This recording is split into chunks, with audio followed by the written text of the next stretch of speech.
Salam əzizləyicilər, Təhsil TV-nin efirində WUF 13 Dünya Şəhərsalma Forumu ilə bağlı podkastımızı təqdim edirik.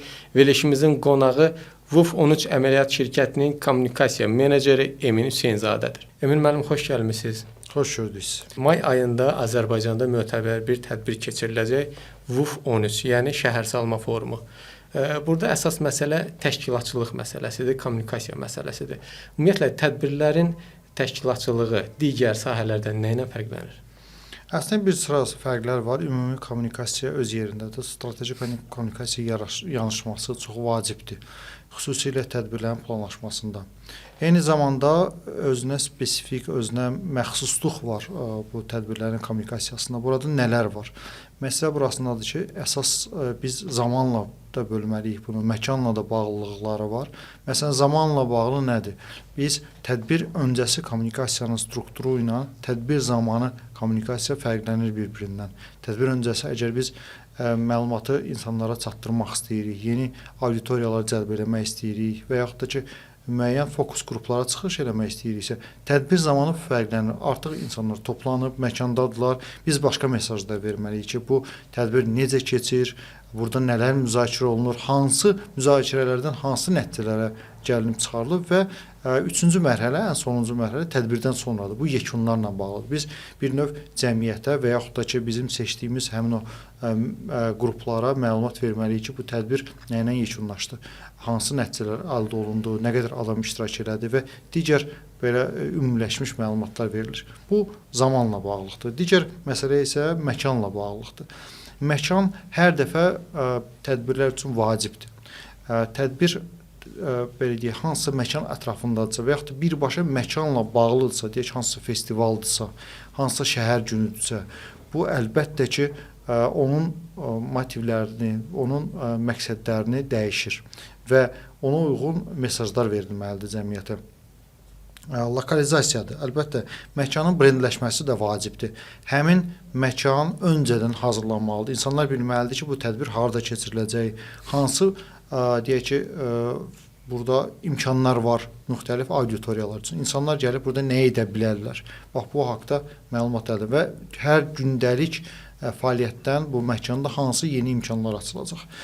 Bir də əlbəttə ki, bəzi tədbirlərdə və əksər tədbirlərdə xüsusi mövzular var və mövzu ilə bağlı olan kommunikasiya tam fərqlidir. Deyək ki, siz bu mövzunun niyə məhz indi müzakirə olunduğunu, niyə məhz burada müzakirə olundu və niyə məhz həmin zamanda müzakirə olunduğunu çox aydın belə deyək, çatdırmalısınız və bundan da müxtəlif medialar sizə yardımcı olmalıdır bunu çatdırmağa. Süni zəka ilə bağlı mövzudur.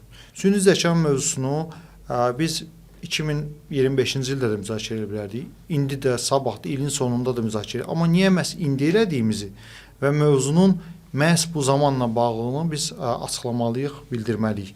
Və əlbəttə ki, ekspertlərin burada gücündən istifadə etmək lazımdır. Burada gələcək qurumların və yaxud da ki, bizneslərin nümayəndələrinin onların belə deyək, kommunikasiya çıxışlarından istifadə etmək lazımdır ki, bu mesajı gücləndirək. Bu, əgər ümumdünya tədbirləridirsə, əlbəttə burada həmin beynəlxalq təşkilatlar, həmin və yaxud da ki, hökumətlə razılaşdırılmış formada təşkil olunur. Ola bilər ki, daha kiçik tədbirlər olur. Yenə də bu tədbirlər vacibdir həmin auditoriyalar üçün. Hansısa deyək ki, biznes birlikləri, hansısa komitələr və s. bunlar keçirilir və yaxud da bir şirkət keçirir. Bu da ola bilər. Yəni, bunun hamısı iştirakçı belə deyək, sayını, iştirakçıların kimliyini müəyyənləşdirir. Əlbəttə ki, məsələn, kardioloji bir konferansdırsa, aydın məsələdir ki, mövzusu da bununla bağlı olacaq. Məkanı da müvafiq olaraq seçmək lazımdır, həm də kanalları düzgün seçmək lazımdır. Biz tədbir kommunikasiyasına danışırıqsa, deyək ki, kardioloqlar əlbəttə ki, hamı üçün bunu elan eləməyin ehtiyacı yoxdur. Bu, hamı üçün reklam deyil. Siz bir televiziyada bu haqda məlumat versəniz, bu effektiv olmayacaq. Ondansa xüsusi qruplarda, LinkedIn deyək ki, postlarında hansısa aparıcı kardioloqların və yaxud da cəmiyyətlərin vasitəsilə mesajları çatdırmaq lazımdır. Dünya Şəhərsalma Forumu adından da göründüyü kimi beynəlxalq bir tədbirdir. Bəs bu tədbirin kommunikasiyası necə aparılır? Burada müxtəlif belə deyək, alətlərdən, müxtəlif yanaşmalardan istifadə olunur və çox aktiv şəkildə hal-hazırda Azərbaycanda və bütün dünyada Ümumdünya Şəhərsalma Forumunun 13-cü sessiyası haqqında məlumatlandırma sessiyaları keçirilir.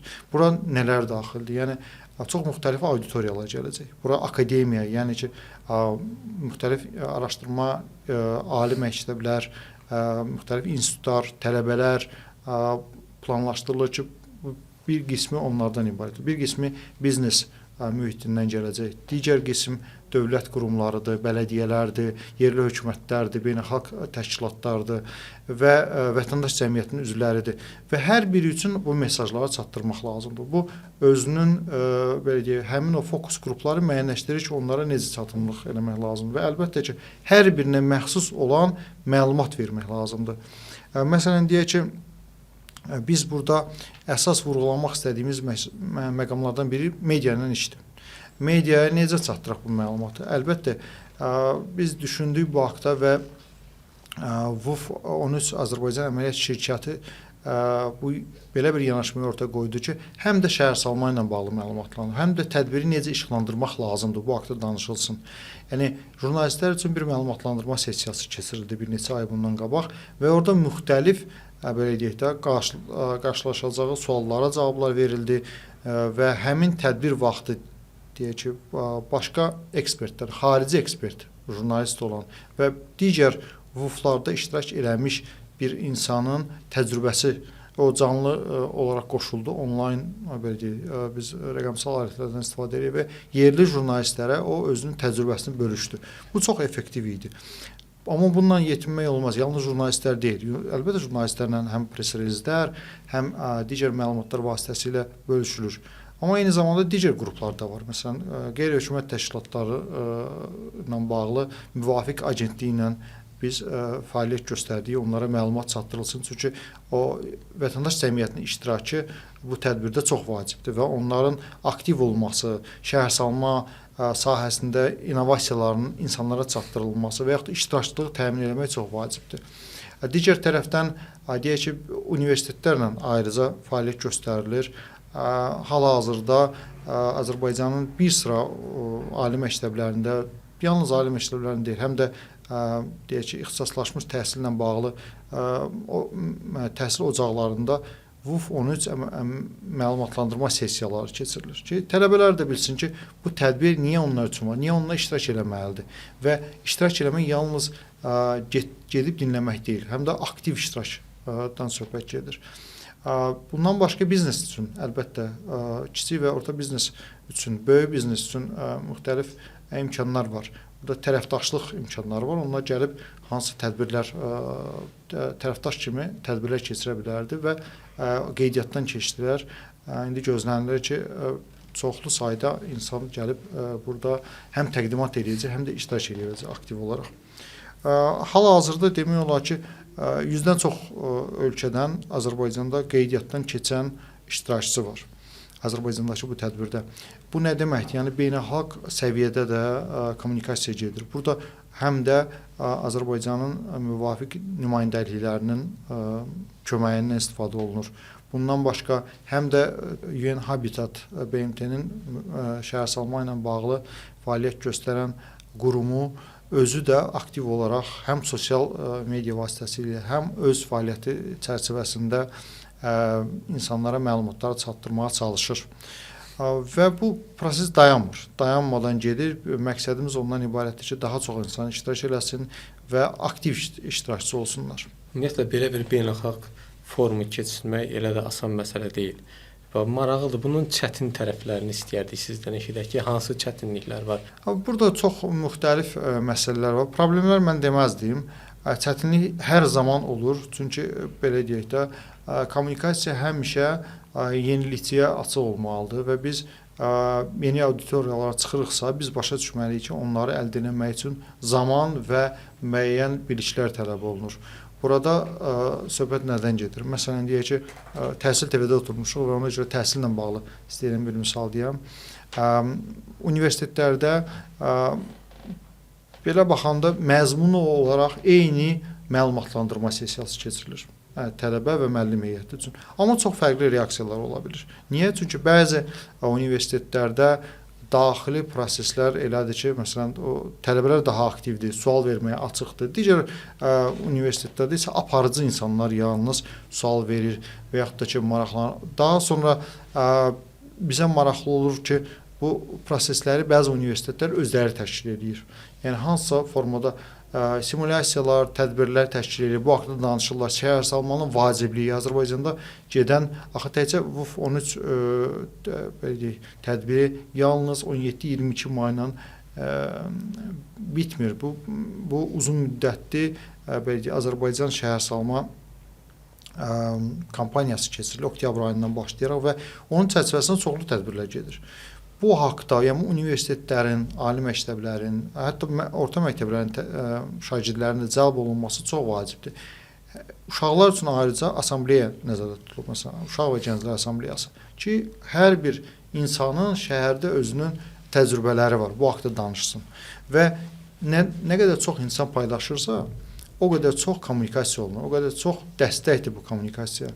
Tədbirlər kommunikasiyasının bir vacib məqamıdır. VUF 13 ilə bağlı və yaxud da digər kommunikasiyalarla bağlı deyim ki, ümumiyyətlə insanların özü tədbirlərin yayılmasının səbəbkarıdır.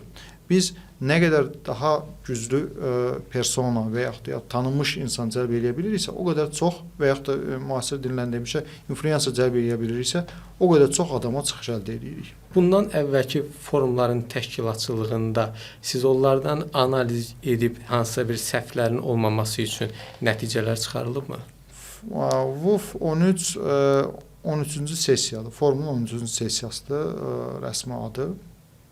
Əlbəttə ki, bütün tədbirlər zamanı təkcə öncəki eyni adlı, eyni tipli tədbirlərin yox, digər belə deyək, beynəlxalq həm də yerli tədbirlərin analizi aparılır və bunun fəaliyyətin müsbət nəticələnməsi məqsədi ilə müxtəlif işlər görülür. Yəni, burada ən əsas yanaşmalardan biri ondan ibarətdir ki, düzgün komanda ilə, kommunikasiya ilə və düzgün hədəflərlə müəyyənləşdirilir. Əlbəttə ki, bu hamısı planlı şəkildə olur.